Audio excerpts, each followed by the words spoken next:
81 सर्ग। शुक्र के साथ से सपरिवार राजा दंड और उनके राज्य का नाश। दो घड़ी बाद किसी शिष्य के मुंह से अर्जा के ऊपर किए गए बलात्कार की बात सुनकर अमित तेजस्वी महर्षि शुक्र भूख से पीड़ित हो शिष्यों से घिरे हुए अपने आश्रम को लौट आए। उन्होंने देखा अर्जा दुखी होकर रो रही है। उसके शरीर में धूल लिपटी हुई है तथा वह प्रातःकाल राहु ग्रस्त चंद्रमा की शोभाहीन चांदनी के समान सुशोभित नहीं हो रही। वह देव विशेषता भूख से पीड़ित होने के कारण देवर्षि शुक्र का रोष बढ़ गया और वे तीनों लोगों को दग्ध से करते हुए अपने शिष्यों से इस प्रकार बोले, देखो, शास्त्र विपरीत आचरण करने वाले अज्ञानी राजा दंड को कुपित हुए मेरी ओर से अग्नि शिखा के समान कैसे घोर विपत्ति प्राप्त होती है। सेवकों सहित इस दुर्बुद्धि एवं दुरात्मा राजा के विनाश का समय आ गया है, जो प्रज्वलित आग की धधकती हुई ज्वाला को गले लगाना चाहता है। उस दुर्बुद्धि ने जब ऐसा घोर पाप किया है तब इसे उस पाप कर्म का फल अवश्य प्राप्त होगा। पाप कर्म का आचरण करने वाला वह दुर्बुद्धि नरेश 7 रात के भीतर ही पुत्र सेना और सवारियों सहित नष्ट हो जाएगा।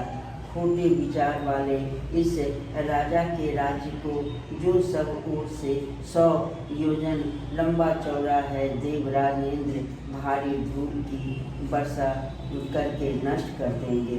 यहाँ जो सब प्रकार के स्थावर जंगम जीव निवास करते हैं, इस धूल की भारी वर्षा से सब ओर विलीन हो जाएंगे। जहाँ तक दंड का राज्य है वहाँ तक के समस्त चराचर प्राणी 7 रात तक केवल धूल की वर्षा पाकर अदृश्य हो जाएंगे।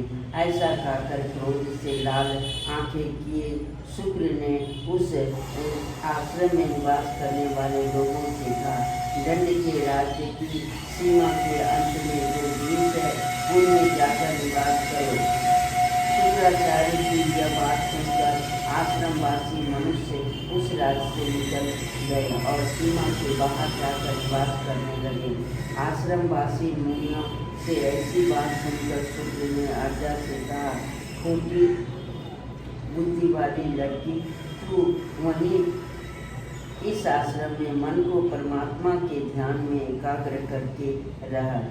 अर्जे, यह जो 1 योजन फैला हुआ सुंदर तालाब है, इसका तू निश्चित होकर उपभोग कर और अपने अपराध की निवृत्ति के लिए यहाँ समय की प्रतीक्षा करती रह। जो जीव उन रात्रियों में तुम्हारे समीप रहेंगे वे कभी भी धूल की वर्षा से मारे नहीं जाएंगे, सदा बने रहेंगे।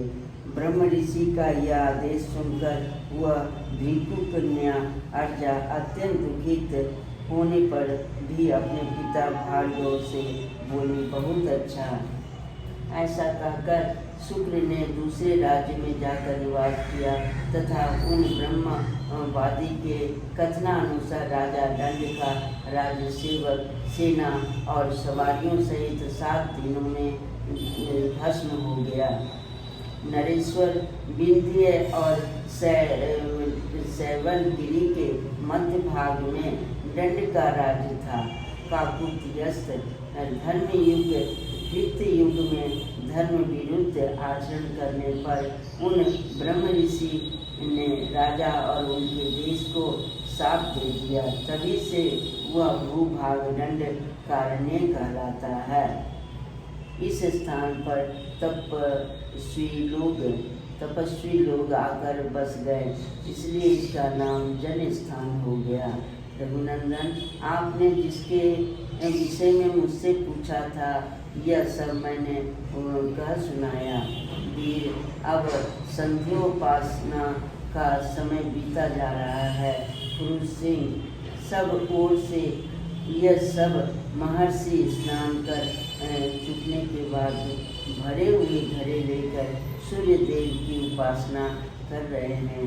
श्री राम वे सूर्य वहाँ एकत्र हुए उन उत्तम ब्रह्मवेत्ताओं द्वारा पढ़े गए ब्रह्मा मंत्रों को सुनकर और उसी रूप में पूजा पाकर अस्ताचल को चले गए। अब आप भी जाएं और आचमन एवं स्नान आदि करें। इत्यादि श्रीमद् रामायण वाल्मीकि आदि काव्य उत्तराखंडे 81तम सर्ग है। इस प्रकार श्री वाल्मीकि निर्मित आर्ष रामायण आदि काव्य के उत्तरकांड में 81वां सर्ग पूरा।